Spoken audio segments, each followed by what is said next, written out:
नमस्ते। के तपाईँहरूले यस्तो ठाउँ देख्नुभएको छ जहाँ प्रकृतिले एउटा स्वर्ग बनाइदिएको छ? म आज यो ठाउँ देखाउनेछु र यो भिडियोलाई सुरुदेखि अन्तसम्म स्किप नगरी हेर्नुहोला। यो ठाउँ साँच्चैकै स्वर्ग छ। तपाईँहरूले यो भिडियो हेरेपछि भन्नुहुन्छ, वाउ, ठाउँ भने एकदमै स्वर्ग नै रहेछ। यो हो अप हिमालमा पर्ने एउटा सुन्दर शान्त ठाउँ धरमघर। आज म यो धरमघरको बारेमा सुन्दर सुन्दर यहाँका ठाउँहरू देखाउने प्रयासमा छु। तपाईँहरूले अवश्य पनि यो ठाउँ मन पर्नेछ।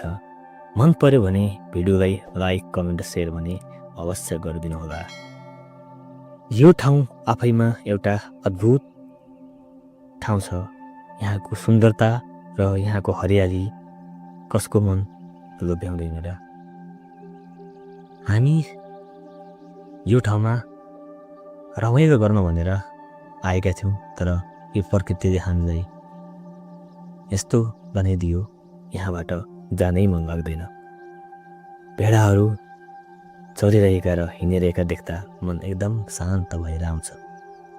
हिजो हामी यही घरमा बास बसेका थियौँ र यही घरको बाजेसँग हामीले हिजो कुराकानी गऱ्यौँ र भोलि घुम्ने योजनाहरू पनि बनायौँ।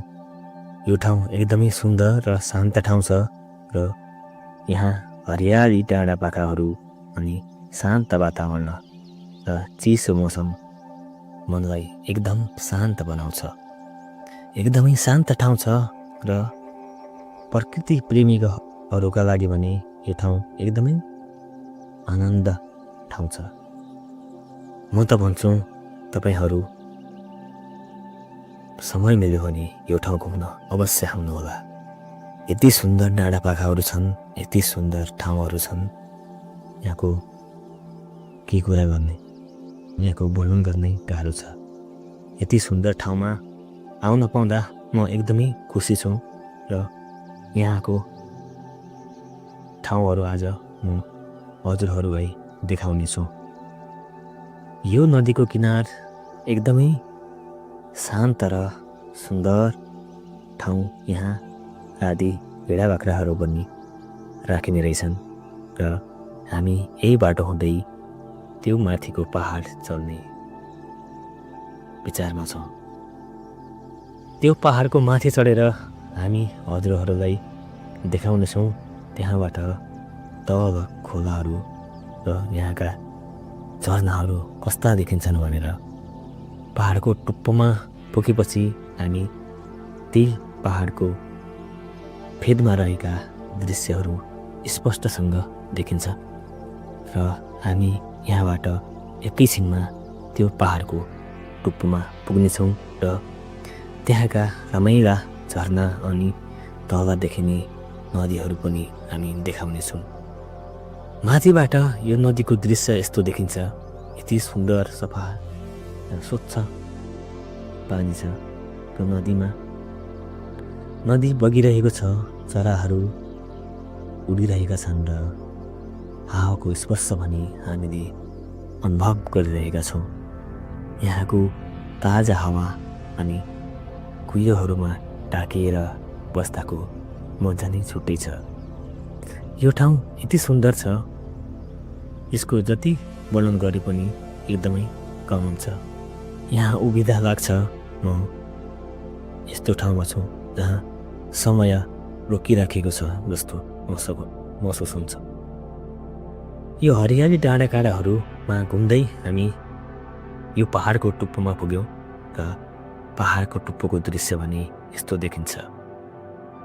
यो सुन्दर दृश्य हेरेर मन प्रसन्न हुन्छ। यहाँ बसेर चारैतिर चराचुरुङ्गीहरूको आवाज अनि झरनाको पानी झरेको छनछनी आवाज सुन्दा मन एकदमै शान्त भएर आउँछ। यदि हजुरहरू प्रकृतिसँग रमाउन चाहनुहुन्छ भने यो ठाउँमा अवश्य आउनुहोला। यो ठाउँ एकदमै सुन्दर छ र शान्त छ। यहाँ 4-5 दिन बस्ने हो भने यहाँका धेरै दृश्यहरू हामी हेर्न सक्छौँ। तल माथिबाट हेर्दा नदीको किनारमा भेडाहरू चरिरहेका छन् र हामीले यी भेडाहरू हेर्दै रमाउँदै कुराकानी गरिरहेका थियौँ। र यति शान्त ठाउँ, यति सुन्दर ठाउँ आउन पाउँदा एकदमै खुसी लागिरहेको पनि छ। अझै झन् खुसी के छ भने म यहाँको भिडियोहरू, यहाँका रङ्गिन रङ्गिन पहाडहरू र यहाँका स्वच्छ वातावरणमा हुर्किएका भेडाहरू देखाउँदा मलाई एकदमै गर्व लागिरहेको छ। यो ठाउँ हजुरहरूले देखाउन पाउँदा एकदमै म खुसी भएको छु र यस्तै गरी म हजुरहरूको साथ सपोर्टले मलाई यो ठाउँ अझै पनि फेरि आउने हौसला पाइयोस् भन्ने आशा गरेको छु। र टुप्पोबाट हामी तल किनारका भेडाहरू चरिरहेका छन् र 3-4 जना मान्छेहरू यिनीहरूको गोठालो बसिरहेका छन्। यो ठाउँमा भेडा बाख्राहरू हिँडिरहँदा यहाँका हरियाली डाँडाकाँडा झन् सुन्दर बनाइदिएको छ। यो ठाउँमा आउँदा यस्तो महसुस हुन्छ, शान्त भएको महसुस हुन्छ। यो ठाउँमा चराचुरुङ्गीको आवाज र शीतल हावा अनि झरनाहरूको छनछनी आवाज सुन्दा मनलाई एकदमै शान्त बनाइदिन्छ। यी भेडाहरू एउटै मान्छेका यति हुँदो रहेछन् कि 100, 200, 300 जति एउटै मान्छेका हुँदो रहेछन्। हामीले सोचेका थियौँ एउटाको धेरैभन्दा कति होला, 10-20 होला भन्ने सोचेछौँ, तर यस्तो नहुँदो रहेछ यहाँ। अनि एउटै मान्छेका भेडाहरू 100, 150, 500सम्म पनि भेडाहरू हुँदो रहेछन्। यी भेडा बाख्रो हेरेर हामीलाई एकदमै आनन्द आउँछ र यो ठाउँ पनि त्यति नै सुन्दर ठाउँ छ। यो ठाउँमा हामी बस्न पाउँदा एकदमै आनन्द महसुस गरिरहेका छौँ र यो ठाउँमा भेडा बाख्राहरू र यहाँका हरियाली डाँडाहरू हेरेर मन शान्त बनिरहेका छौँ। यो भिडियो तपाईँहरूलाई कस्तो लाग्छ प्रतिक्रिया भने अवश्य दिनुहोला। मन पर्यो भने लाइक, कमेन्ट, सेयर भने अवश्य गरिदिनुहोला।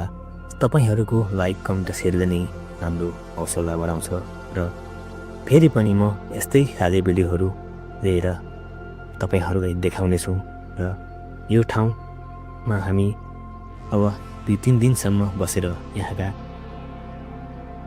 भिडियोहरू तपाईँहरूलाई देखाउनेछौँ र यहाँका झरना, हिमाल अनि यहाँको मौसमको बारेमा म तपाईँहरूलाई भन्नेछु। र यो भिडियोलाई लाइक, कमेन्ट, सेयर भने अवश्य गरिदिनु होला। यदि तपाईँहरू साँच्चैकै प्रकृति प्रेमी हुनुहुन्छ भने यो ठाउँ भने अवश्य आउनुहोला। यो ठाउँ दार्चुला जिल्लामा रहेको अपिहिमा गाउँपालिका क्षेत्रभित्र पर्ने एउटा सुन्दर स्वर्ग भनेर चिनिने ठाउँ हो धरमभर।